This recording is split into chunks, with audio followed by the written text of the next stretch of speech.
C'est en 1979 que Jean-Paul II se rend pour la première fois en Amérique latine à l'occasion de la conférence des évêques. Le dialogue ne pouvait pas être plus difficile entre ce pape qui a grandi de l'autre côté du rideau de fer et la majorité du clergé d'Amérique latine. Au centre de la polémique, la place du marxisme. Pour les uns, c'est un facteur de libération. Pour le pape, un facteur d'asservissement. Si Jean-Paul II soutient l'engagement du clergé auprès des plus pauvres, il condamne fermement le recours à la théologie de la libération. Dès les premières années de son pontificat, il confirme cette orientation en remplaçant les cadres du clergé en place par d'autres, plus conservateurs. De son côté, il continue à partir à la rencontre des oubliés du continent.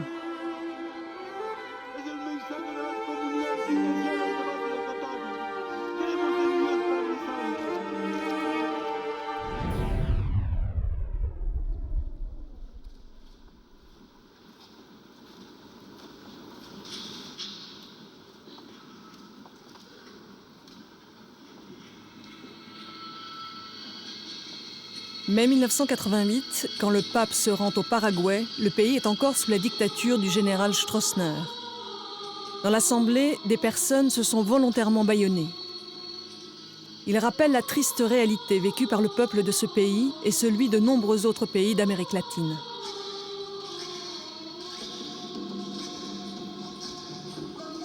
Nous invoquons nos frères indigènes, les plus pauvres parmi les pauvres, ceux qui survivent comme des ombres sur la terre et qui un jour sont partis en pèlerinage en quête de la terre mythique. Étrangers dans leur propre patrie, privés du droit séculaire à posséder une parcelle de terre sur laquelle vivre et labourer l'avenir de leurs enfants.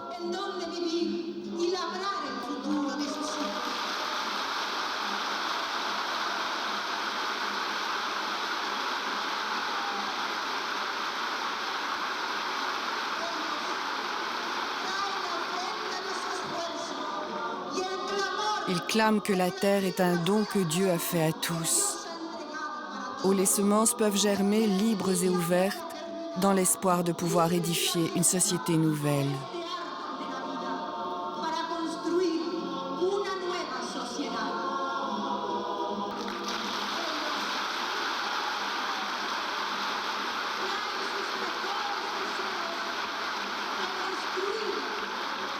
Édifier une société nouvelle qui soit au service de l'homme, et des plus humbles d'entre eux tout particulièrement.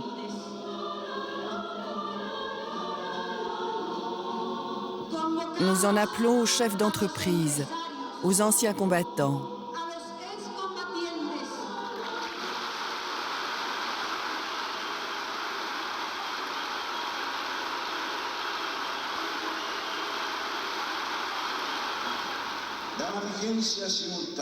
La présence simultanée et solidaire de valeurs telles que la paix, la liberté, la justice et la participation est indispensable pour parler d'une véritable société démocratique.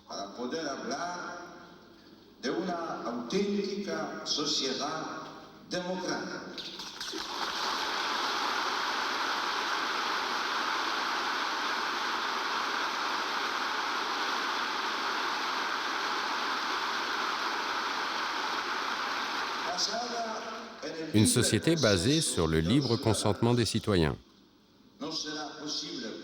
Il est cependant impossible de parler de véritable liberté, et encore moins de démocratie, là où n'existe pas la participation effective de tous les citoyens dans les grandes décisions qui affectent la vie et l'avenir de la nation.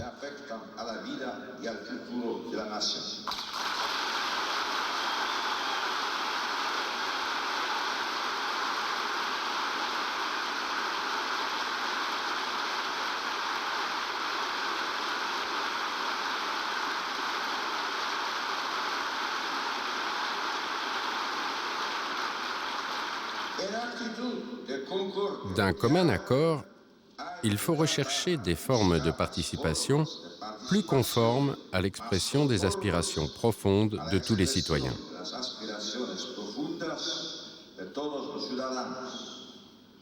El orden, la paz, L'ordre et la paix sont un engagement commun et supposent un respect effectif des droits inaliénables de la personne.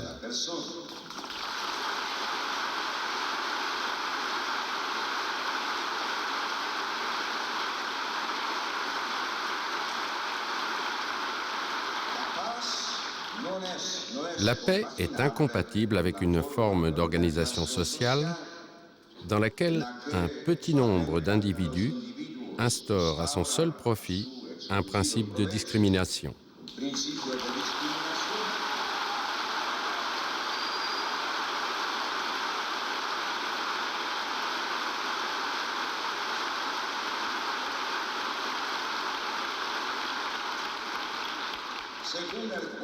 Principe selon lequel les droits et l'existence même de certains dépendent de l'arbitraire des plus forts.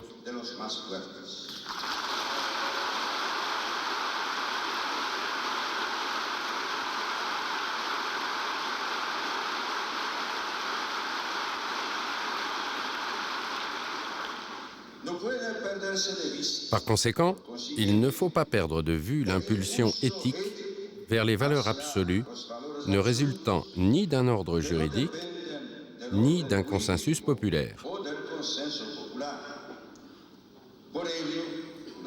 C'est pourquoi une véritable démocratie ne peut en aucun cas attenter aux valeurs qui se manifestent en défense des droits fondamentaux.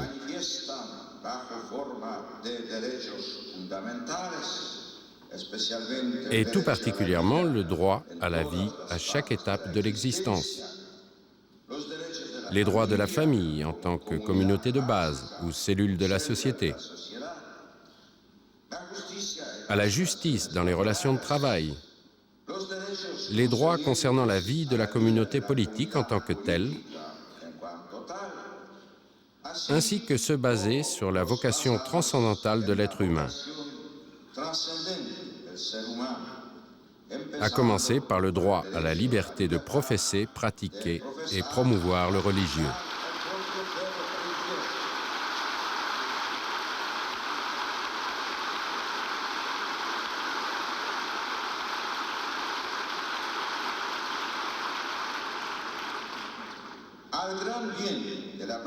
Au bienfait de la cohabitation pacifique s'opposent ces forces qui prétendent instaurer la violence, la haine, comme solution dialectique au conflit.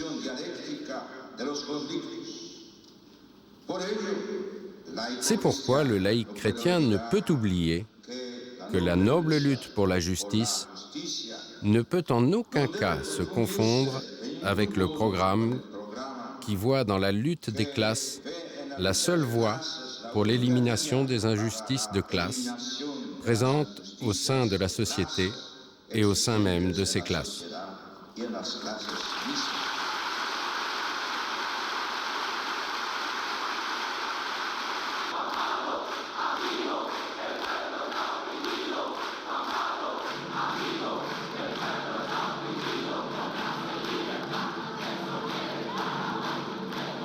Mais ces mots ont-ils le même sens pour un pape préoccupé de libération spirituelle et des peuples soumis aux pires dictatures? À la suite de son escale au Paraguay, Jean-Paul II arrive en Bolivie, à la rencontre des mineurs de Catavi.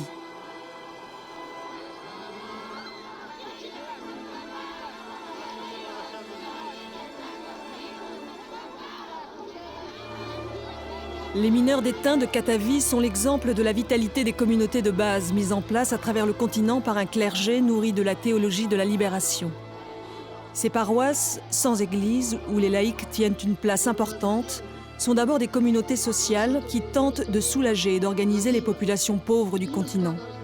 C'est grâce à cette solidarité que les mineurs ont obtenu du gouvernement qu'ils nationalisent les mines péruviennes quelques années auparavant, en 1985. Les mineurs accueillent le pape, en qui ils veulent voir le promoteur de la libération des hommes de toute aliénation, spirituelle, mais aussi sociale.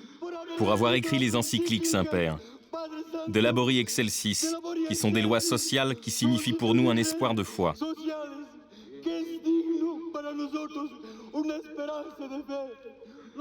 Nous autres, les mineurs, voulons que vous portiez ce casque pour que vous soyez un mineur de Catavi de plus. un mineur de plus, et que nous luttions ensemble pour le redressement de Katavi, Saint-Père.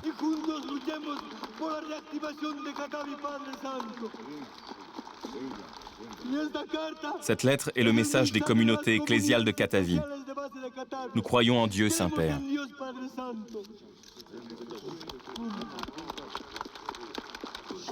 Vous êtes les paysans? Nous sommes des paysans. Des paysans quechua? Aymara. Il n'y a rien dans les champs, mais on s'en sort grâce à Sœur. C'est un rosaire pour prier. Rosaire pour prier contre misère sociale. La différence ne peut être plus grande entre ce pape qui parle du royaume des cieux et ces mineurs qui luttent pour plus de justice.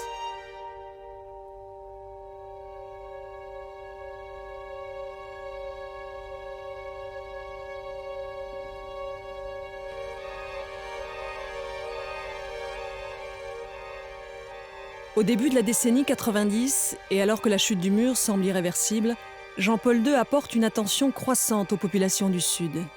En octobre 1991, le pape se rend pour la deuxième fois de son pontificat au Brésil. Comme d'habitude, le voyage papal a obéi à un rite immuable. Il a été préparé par le père Tucci, grand ordonnateur de ces voyages, et les cardinaux de la curie qui proviennent du pays visité.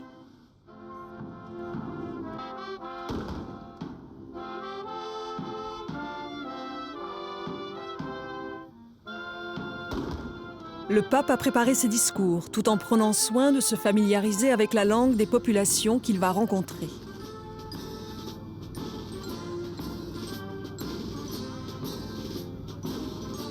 Au Brésil, le Saint-Père est accueilli dans les formes et en grande pompe par Fernando de Mello, le premier président de la République élu démocratiquement par le peuple brésilien.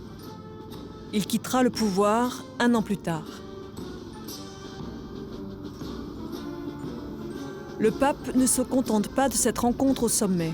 Il cherche le contact avec les populations. Il part à la rencontre des paysans sans terre, ces Indiens ainsi appelés car chassés par les grands propriétaires terriens qui cherchent à exploiter les richesses forestières et du sous-sol. Jusqu'ici, leur situation n'a pas suscité l'intérêt des gouvernements, ceux choisis par les généraux pendant les années de dictature, ni même celui du président des Mello.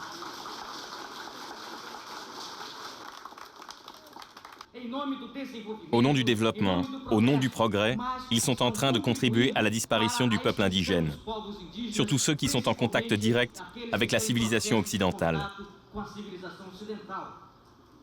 Je pense, Saint-Père, que votre présence en ce moment nous donne un grand espoir.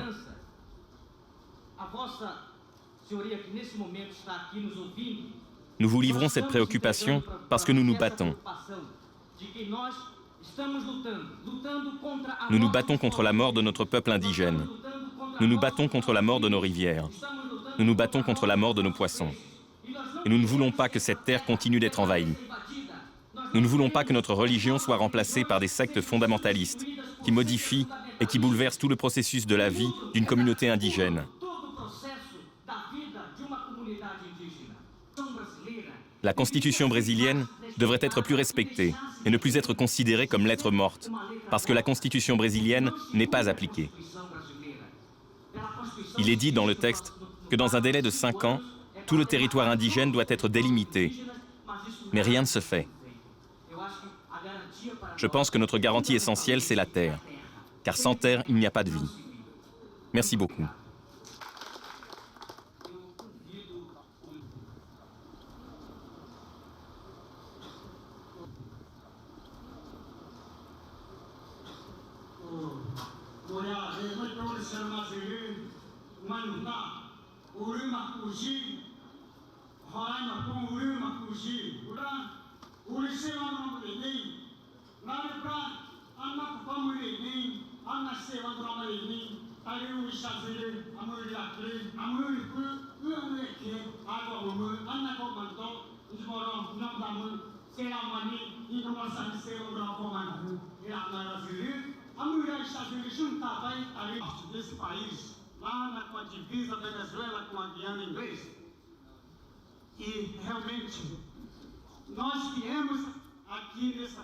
Nous sommes venus de l'État de Cuiabá pour vous parler directement.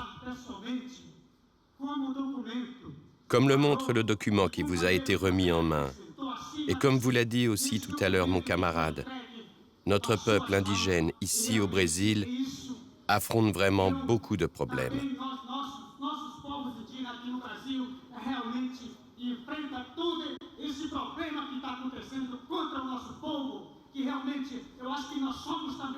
Je pense réellement que nous aussi, nous sommes un peuple qui a été créé par Dieu sur cette terre, et pas seulement cette autre société appelée les Blancs. Nous aussi avons été envoyés par Dieu. Je pense, comme le document l'indique, qu'il faut vraiment respecter les peuples indigènes dans ce monde et dans ce pays, le Brésil. Dieu n'a pas créé cette terre que pour les Blancs, mais aussi pour nous qui rencontrons en ce moment toute cette problématique du pouvoir économique qui fait des projets contre notre peuple. Comme le montre le document, notre peuple est assassiné tous les jours, comme des animaux, face aux fusils et aux mitraillettes.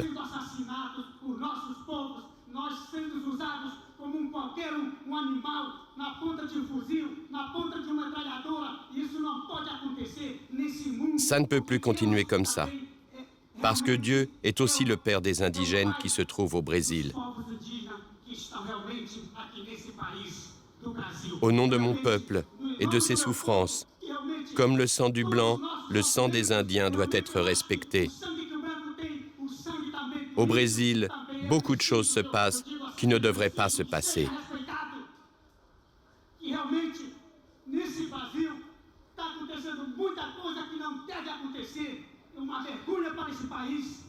C'est une honte pour le pays de parler de ces choses-là devant vous, de montrer ces documents, raconter ce qui se passe. Mort, assassinat. La terre du Brésil est imprégnée du sang des pauvres Indiens. Réellement, cela a déjà existé, la justice, dans ce pays. C'est pour ça que nous sommes là, pour demander justice et respect pour les peuples indigènes du Brésil. C'est ça que nous sommes venus dire et chanter.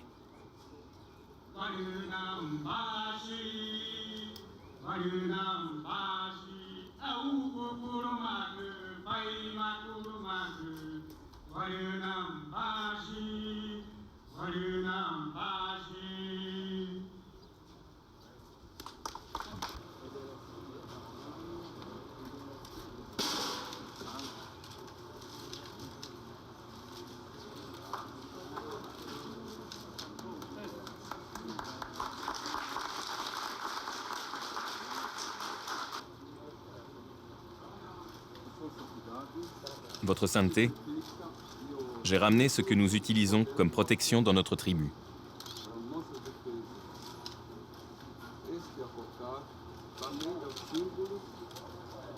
Ça, c'est le cocar de notre tribu. Et nous l'utilisons pour éloigner tous nos problèmes. Merci.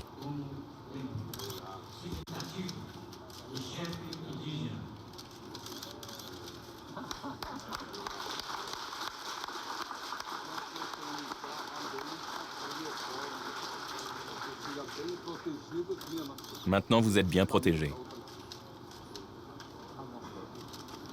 Merci beaucoup. Maintenant, les représentants du peuple indigène vont écouter le message du Saint-Père.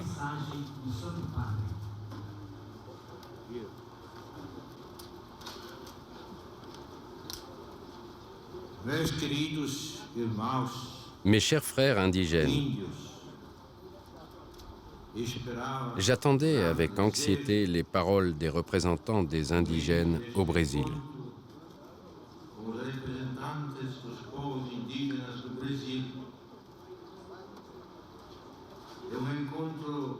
C'est une rencontre que je n'ai pas voulu rater pour mon deuxième voyage au Brésil.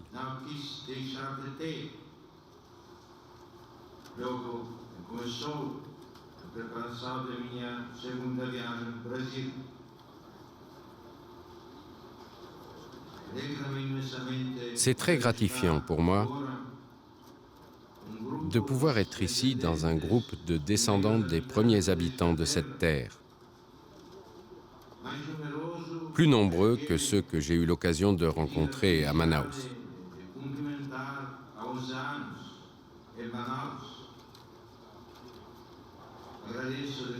Je remercie du fond du cœur l'attention qui m'a été portée, parce que je sais que vous êtes venus de loin pour être aux côtés du pape.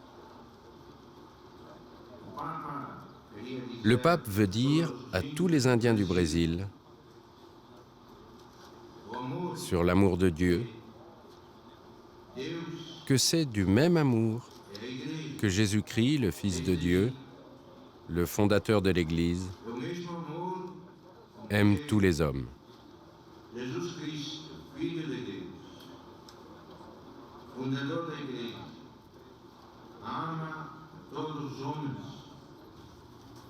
Merci beaucoup.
Encore une fois, on ne peut pas oublier les problèmes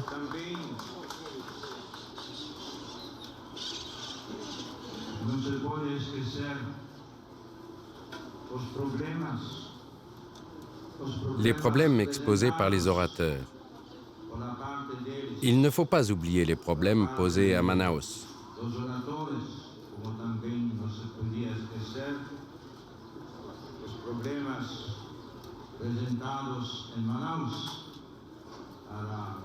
Nos frères assassinés.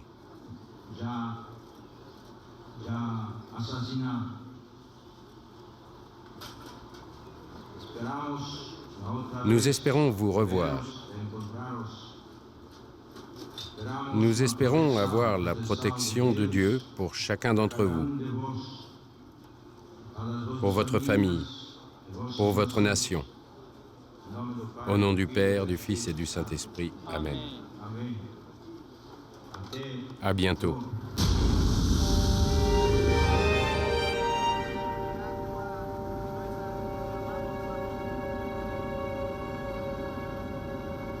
Jean-Paul II poursuit son voyage parmi les plus pauvres du Brésil.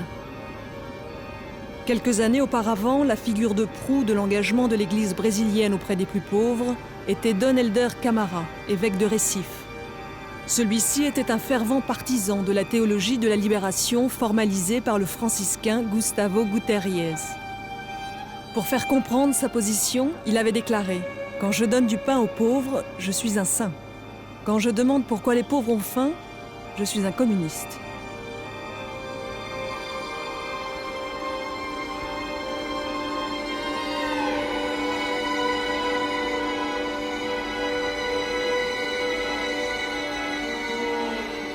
En 1985, Dom Helder Camara se retire. Jean-Paul II le remplace par Monseigneur Cardoso, un conservateur proche des généraux qui se sont succédés au Brésil depuis le coup d'État de mars 1964. La même année, le pape a sanctionné un autre théologien de la libération, le père Leonardo Boff. Ce sont les derniers avatars d'une reprise en main, à la fois doctrinale et institutionnelle, d'une Église continentale qui s'était engagée résolument dans la voie ouverte par le Concile Vatican II. Cette ouverture au monde auprès des plus pauvres menaçait l'autorité traditionnelle de Rome, à la fois sur le plan de la théologie et sur le plan administratif. Le pape se montre résolument opposé à cette évolution. Protégé de la pluie par des parasols aux couleurs de la bière locale, le souverain pontife part à la rencontre des habitants des favelas de San Pedro.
Un peu plus tard, il est apostrophé par des militants qui ne se résignent pas à séparer libération spirituelle et libération sociale.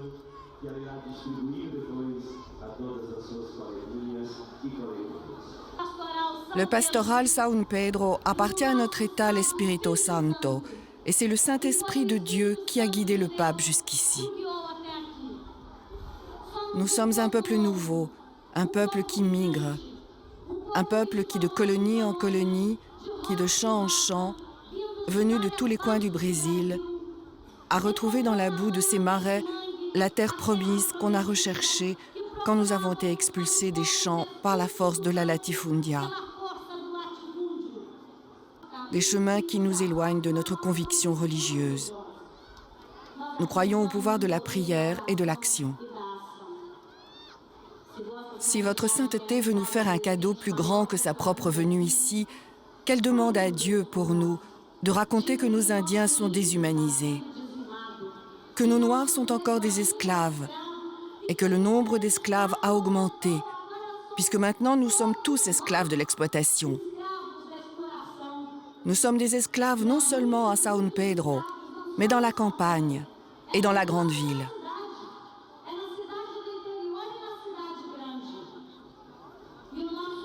Notre peuple continue de mourir de faim malgré tous les champs fertiles. Encore une demande, cher pape, qui vient de dizaines de personnes, des gens qui m'ont téléphoné, des gens de la rue. Ils demandent que la loi en faveur de la peine de mort ne passe pas. Parce que nous sommes déjà condamnés à une mort lente à cause de la malnutrition, du manque de travail et de la violence salariale.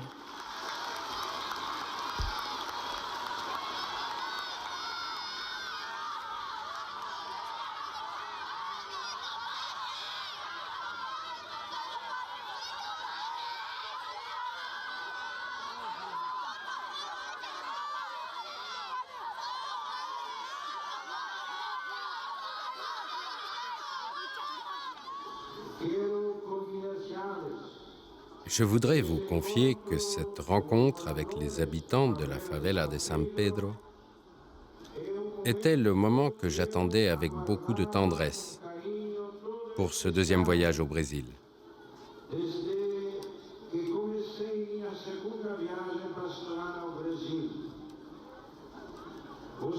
Vous, les habitants des favelas, êtes bien proches du cœur du pape,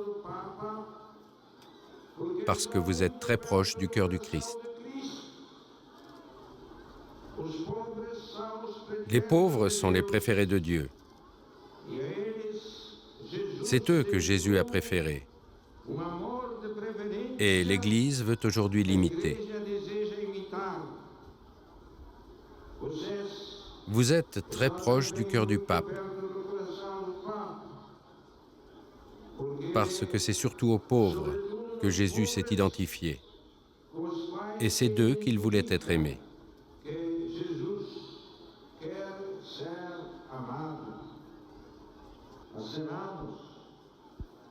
Nous constatons l'accumulation de la richesse entre les mains d'une minorité, à côté de la majorité.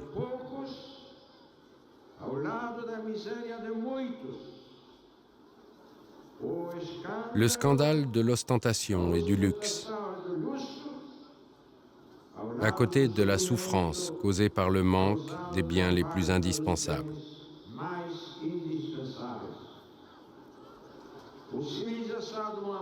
Vous savez déjà que l'amour passe nécessairement par la pratique de la justice, que l'amour entre les hommes passe d'abord par l'aide aux pauvres. Et l'Église voit l'œuvre du Christ dans l'établissement de la justice.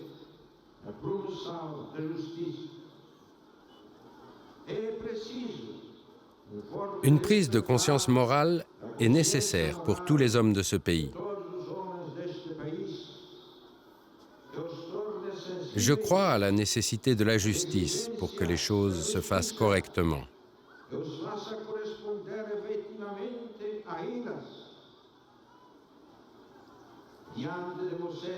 Devant vous, chers frères et sœurs de la favela de San Pedro, je voudrais renouveler ma demande à tous les protagonistes de la vie économique et sociale du Brésil. Travailleurs, employeurs et gouvernants, pour qu'ils rassemblent solidairement leurs forces, qu'ils produisent de nouvelles réformes courageuses et profondes pour supprimer au plus vite l'injustice et l'inégalité que subit le peuple de cette nation aimée.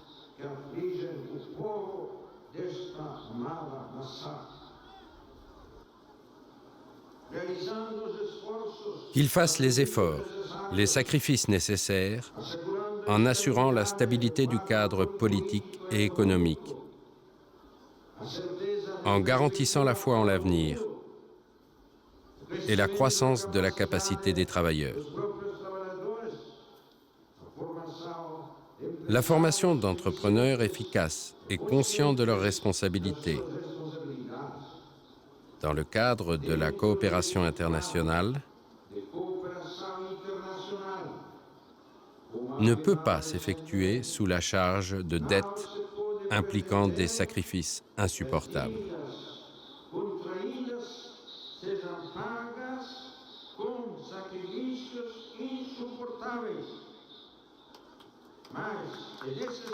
Il est donc nécessaire de trouver des solutions compatibles avec le droit fondamental des peuples au progrès substantiel.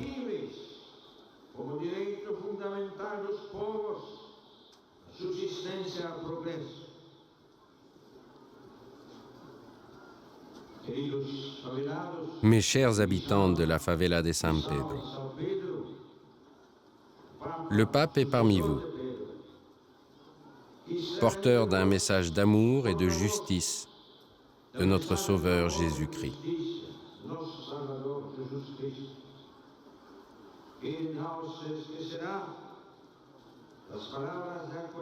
Il n'oublie pas les paroles recueillies par le professeur Maria de Graça Silva, qui a parlé au nom de tous, qui a transmis ce que chaque habitant,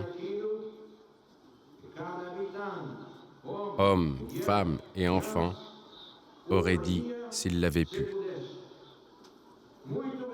Merci beaucoup à tous ceux qui sont venus. Le pape vous embrasse. Que le Dieu de l'amour et de la paix vous bénisse. Je vous bénis de tout mon cœur.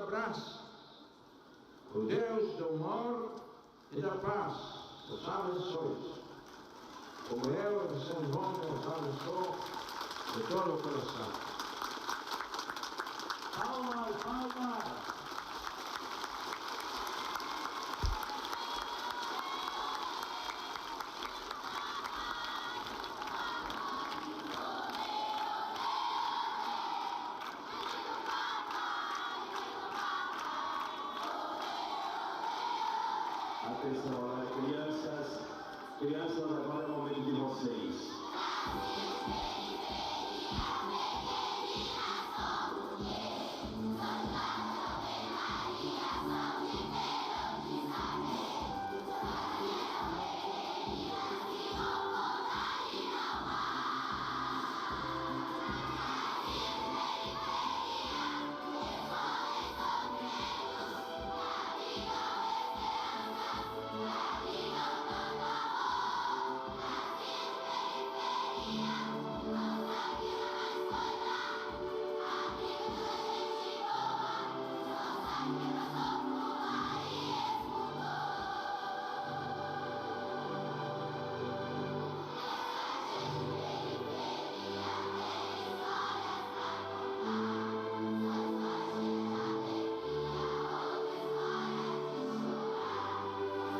1996, voyage au Venezuela. Le pape avait fondé son combat contre la théologie de la libération sur le sentiment qu'elle était erronée et qu'elle vidait les églises. 2 décennies plus tard, force est de constater que son revirement pastoral n'a pas enrayé le déclin de l'Église catholique au profit des églises protestantes. Le message de ces églises est centré sur l'individu et insiste sur la dimension surnaturelle de la foi. La libération de l'homme est affaire individuelle. Elle est possible dans la mesure où celui-ci s'abandonne sans restriction à Dieu, suit ses commandements. Il peut alors accueillir l'Esprit Saint qui le guidera. Ce message séduit des foules toujours plus nombreuses en Afrique, en Asie comme en Amérique latine. Elles y voient un refuge rassurant, loin des tourments de cette fin de siècle.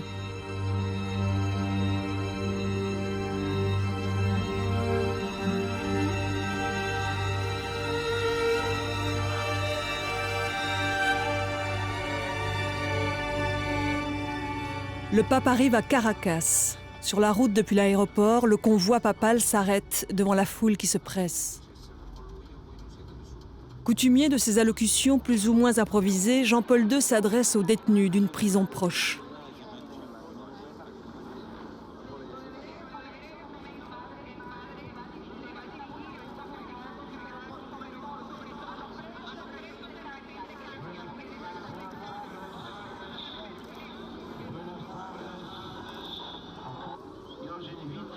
Je vous invite à croire en l'avenir.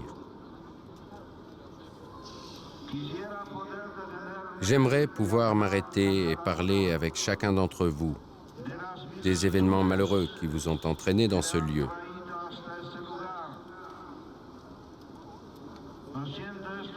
Comme c'est malheureusement impossible, je m'adresse à vous tous et aussi à ceux qui sont dans toutes les autres prisons vénézuéliennes, ainsi qu'aux familles qui souffrent de la séparation et qui attendent longtemps le moment des retrouvailles.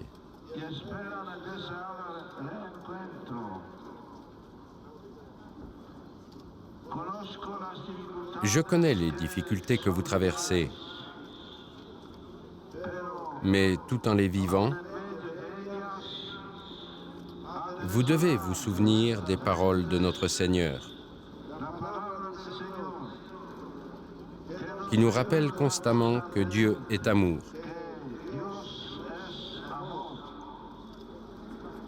Et qu'en chacun de nous, cet amour est toujours pour Dieu.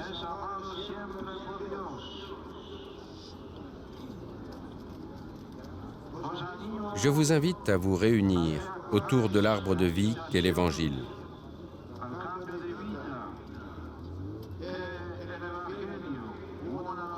Une nouvelle, une bonne nouvelle profonde pour chacun de nous.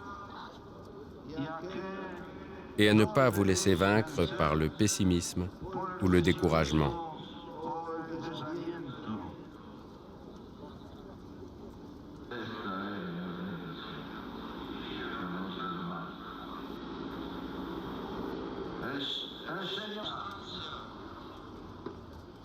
La protection de notre Sainte Mère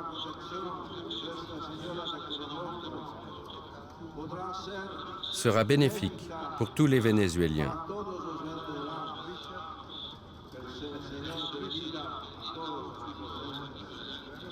Au nom du Père, du Fils et du Saint-Esprit. Merci beaucoup. Merci, Votre Sainteté.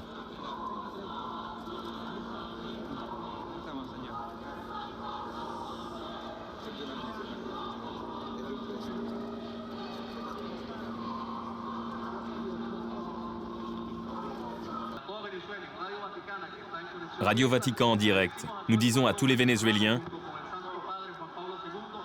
que le pape est du côté des pauvres. Merci beaucoup au chœur et à l'orchestre. Mes meilleurs vœux à tous.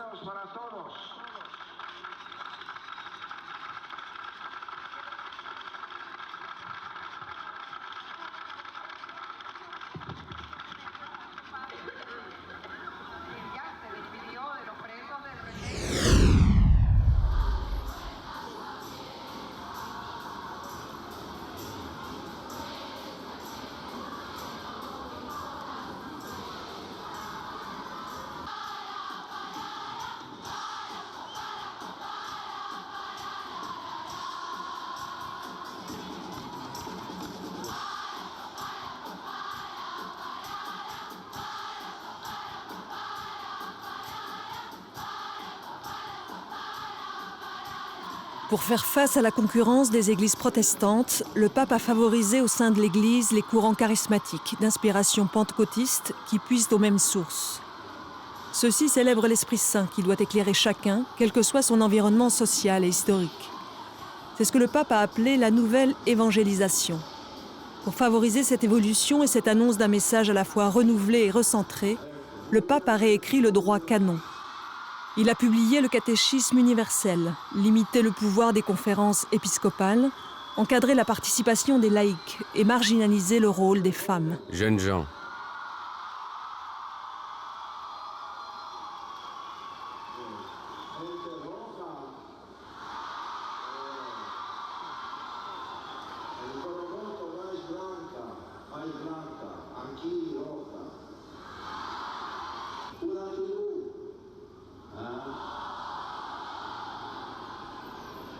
aujourd'hui au sanctuaire,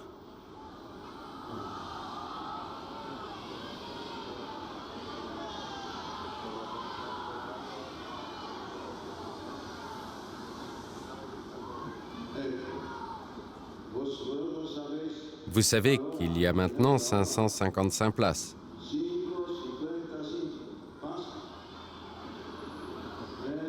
Eh oui, c'est une petite audience. Et ensuite, il y a théâtre.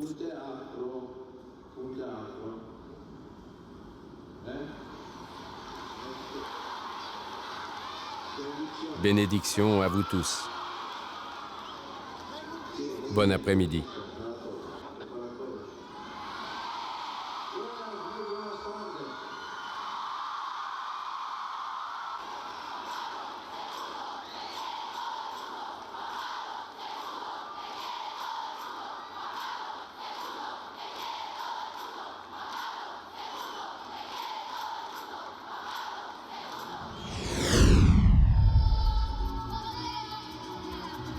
Ce pape, très centralisateur, aura-t-il été sensible aux couleurs vives et au rythme latino qui égayent les cérémonies qui lui sont offertes? Il aura effectué un peu plus d'une quinzaine de périples sur ce continent.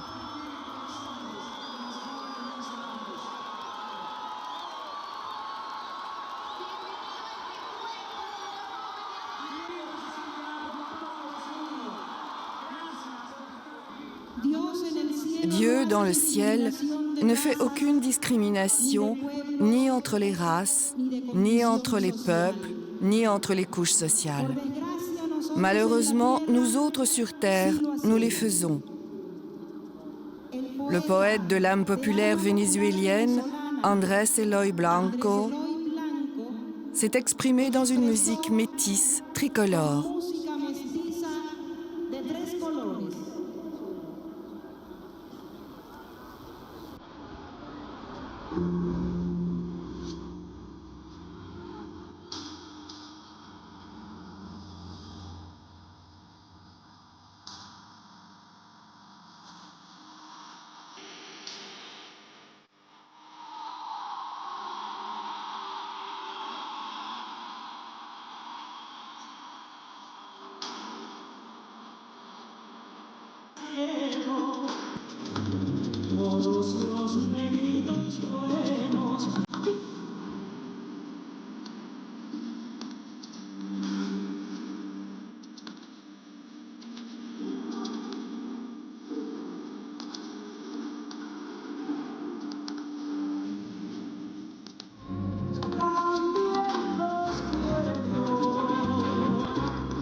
Cette vitalité d'un continent à la fois en pleine expansion et profondément inégalitaire a-t-elle infléchi la position conservatrice du pape?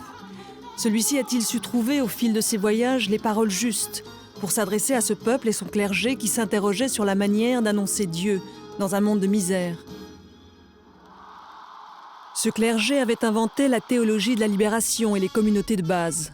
Le pape a préféré revenir à une conception plus traditionnelle du message chrétien et du fonctionnement de l'Église, au risque de décevoir ceux qui s'étaient engagés dans le monde, l'Évangile à la main. Le père Leonardo Boff, l'un des théologiens mis à l'écart par le pape, insiste sur l'occasion manquée. Si le pape avait dit « Soutenons les pauvres et engageons-nous dans les réformes au nom de l'Évangile et de la tradition prophétique », le destin politique de l'Amérique latine aurait été différent.